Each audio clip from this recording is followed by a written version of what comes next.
Для прошивки нам понадобится обувная нить. Они отличаются между собой по цвету, прочности и толщине.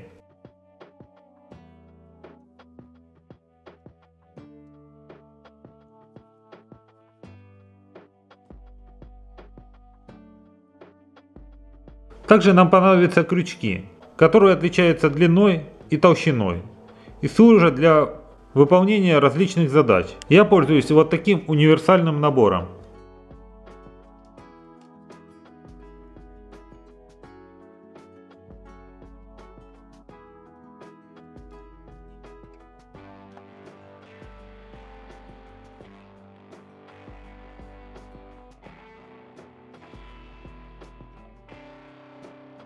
Чтобы узнать, подходит ли нить к крючку, ее необходимо проверить вот таким способом. Нить должна полностью ложиться в прорезь. Если же нить окажется толще, вы ее попросту порвете во время прошивки.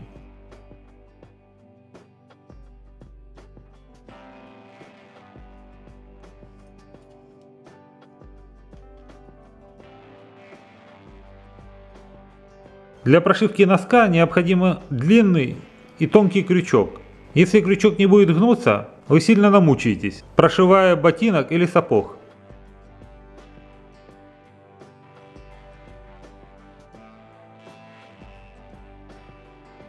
Нить необходимо накидывать вот таким образом на палец.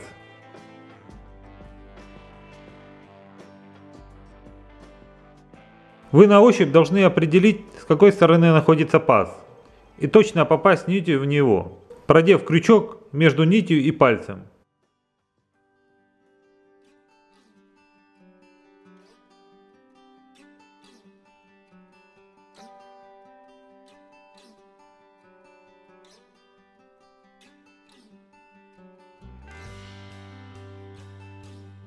При вытаскивании крючка держите нить в небольшом натяжении, так как если она ослабеет, вы можете ее порвать, зацепив за острие прорези.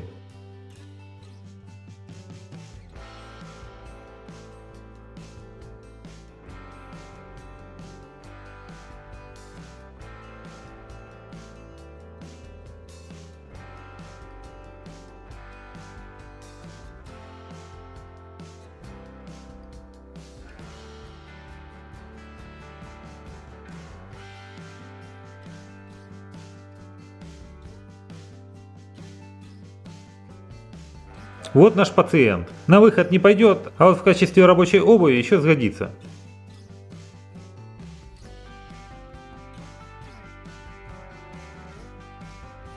Прежде чем начать прошивку, надо запомнить, что пришивать необходимо именно так, как верхняя часть была прежде пришита или приклеена к подошве. Иначе отремонтированная обувь может натирать ногу. Как вы видите, имеющаяся прошивка – обычная обманка.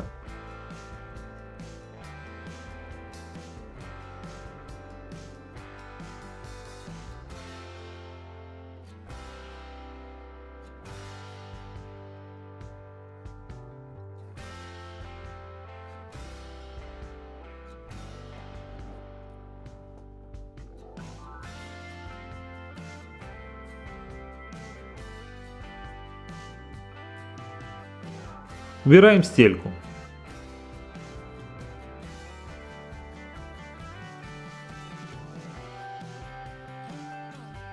Шить я буду вот под эту белую вставку. Некоторые прячут шов в разрез, а я всегда шью поверху. Шов будет в 2 раза длиннее имеющейся обманки. Этого будет достаточно. Нить отмеряется таким образом. Внешняя часть в 1,5 раза длиннее необходимой, а внутренняя в 2 раза длиннее внешней.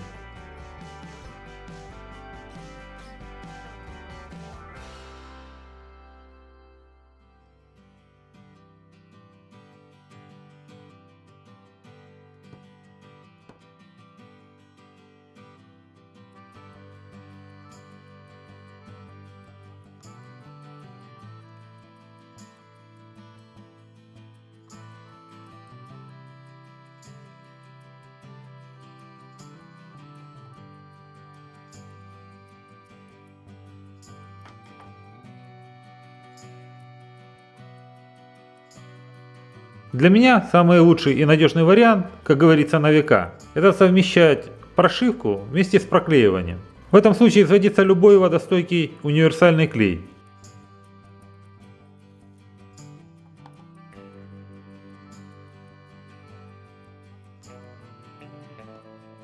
Прошивку начинаем за 1-1,5 см от необходимого. Конечно, мне не совсем удобно прошивать и снимать одновременно. А так на прошивку пятки у меня уйдет минут 15. Я показываю специально медленно, чтобы вы смогли рассмотреть весь процесс. Натягиваю оба конца таким образом, чтобы петля утонула в подошве. Она именно должна быть в подошве, а не между подошвой и материалом обуви, кожей или кожзаменом.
Промазываем клеем обе части, швов так на 5, чтобы клей не пересыхал.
Внутренний конец нити всегда убирайте в сторону, противоположную от прошивки, иначе есть вероятность проткнуть ее крючком и порвать. Крючок входит в подошву под углом вверх.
Последнюю петлю необходимо сделать двойной и промазать клеем.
Вот такой вот аккуратный и прочный шов у меня получился.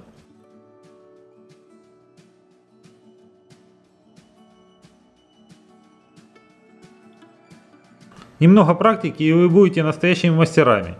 Я в вас верю. У кого будет дополнение, пишите в комментариях. Буду рад пополнить свои знания. Если вдруг у вас случилась такая же неприятность, как и у меня, и ваш электрочайник перестал работать, не спешите вспоминать тихим и недобрым словом китайских школьников, которые собрали этот чайник на своем уроке труда, китайскую маму и весь китайский народ поименно. А попробуйте устранить поломку самостоятельно. Для начала проверим контакты на подставке.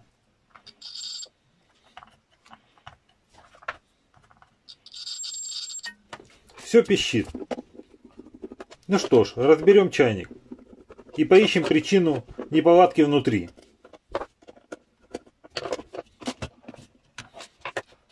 Отсоединим все контакты и прозвоним их. Если вдруг нагревательный элемент накрылся, то дальнейшие действия бесполезны, и этому чайнику прямая дорога в утиль. Есть сигнал. Отлично. Все остальное можно починить.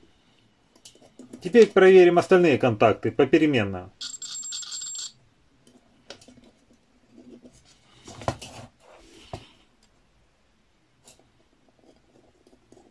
Ага, вот где собака порылась. От плохого соединения контакт нагрелся и расплавил пластмассовый корпус. Расшатал саморез, от этого отошла соединительная пластина. Ну что ж, будем разбирать дальше.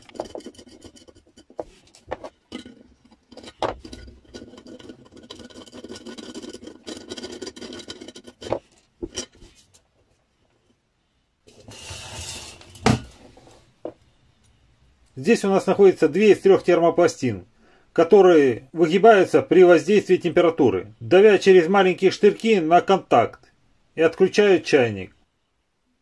3-я термопластина находится под кнопкой на ручке чайника.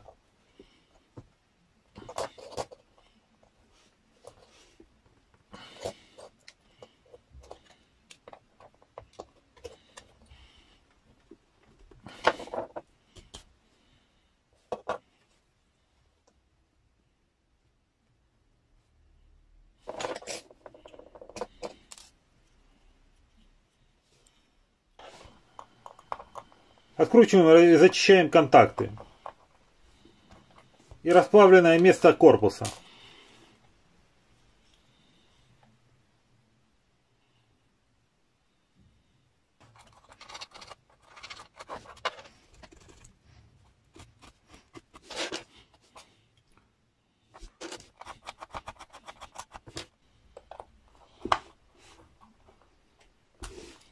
Как вы видите, люфт остался.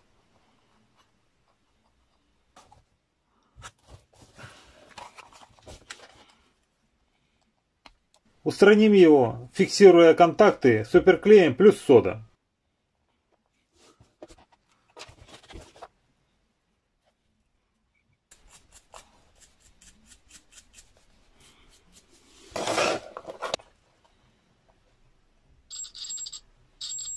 Собираем все в обратной последовательности. Я ускорю немного процесс.